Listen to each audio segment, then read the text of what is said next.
So I'm in downtown Cleveland at the parade, celebrating it up, living good, feeling good, hitting beer, seeing great women, celebrating and all.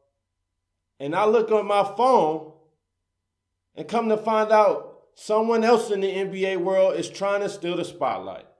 Like, damn, can Cleveland celebrate their first championship in 52 years in solitary? Like, y'all have to get the NBA offseason cracking today? Like, really, New York and Chicago. Y'all couldn't wait till tomorrow to announce that D Rose is now a New York Knick? Like, really? During the Cavs parade on top of that? So disrespectful from two teams who weren't even in the playoffs. But I will say this about the trade for New York. D Rose, Porzingis, and Carmelo, that's an intriguing trio. You got to think, playoffs at the worst in the East, right?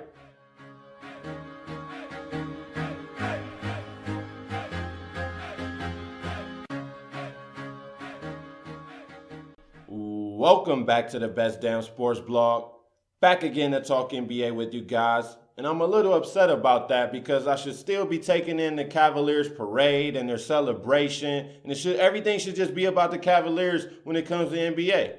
But no, of course, Cleveland can't have good things, no. New York and Chicago, out of nowhere, act like they can't wait until Thursday to announce this trade. Come and rain on the Cavs parade to announce Derrick Rose, in a semi-blockbuster trade, has been traded to the New York Knicks. And when I first read that, because I read it on my phone, I was shocked. I'm like, damn, Chicago really chose Jimmy Butler over the hometown kid. And see, that's why I'm always pro-player, never on the side of the owners or management. They will cut ties with the player in a heartbeat if they feel it's the best decision for them. So I don't fault players if they want to join up with whoever and leave a franchise. F loyalty. But I'm shocked. The Bulls chose Jimmy Butler over the Chicago kid. I really am. Now, Derrick Rose has not been the same Derrick Rose that won the MVP in 2011. We know that. And Jimmy Butler is ascending. And he's a great defender already. His scoring is improving each season, and he looks promising. But Jimmy Butler is your best player with good pieces around him? Come on. In the East, we're talking about Toronto Raptors at best. A 2 seed that has no shot against the Cavaliers with Jimmy Butler as your number one player. So this trade lets you know Chicago is most likely in a rebuilding process. It is kind of early into the offseason. Hell, it's not even July. So you can't even sign free agents right now. So it's hard to call. But we do know Noah is going to be a free agent. Paul Gasol is going to be a free agent. They brought back Robin Lopez, Jerian Grant, and Jose Calderon in the trade for D Rose. Those three players, So I think it's safe to say they're looking to the future. They didn't make the playoffs last season. This year, I expect them to put together a respectable team in some sense. Maybe not a playoff team, but a respectable at least 35-win team, just based on their track record. But I am shocked.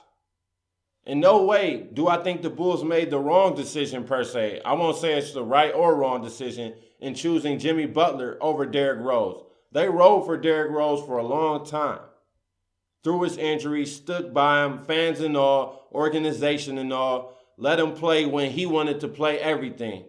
So I can't fault Chicago for choosing Jimmy Butler. It's just crazy to see them cut ties with one of their own. But now, Derrick Rose is officially a New York Knick, which means he will play with Carmelo Anthony, Kristaps Porzingis. They just hired Jeff Hornacek as the coach. And we know Phil Jackson is the president. And for the New York Knicks, I love this trade. This is a great trade because it has no risk for New York at all. D Rose has an expiring contract after this season, so say he blows his knee again or just say he's a flop for the New York Knicks.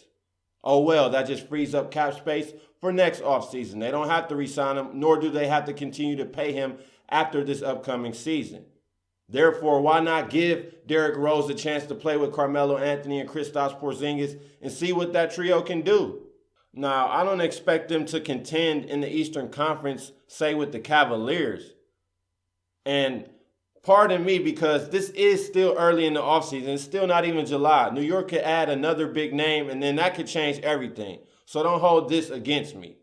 But that trio, I expect to at least be able to get to the playoffs of Carmelo, Porzingis, and D Rose if all three stay healthy.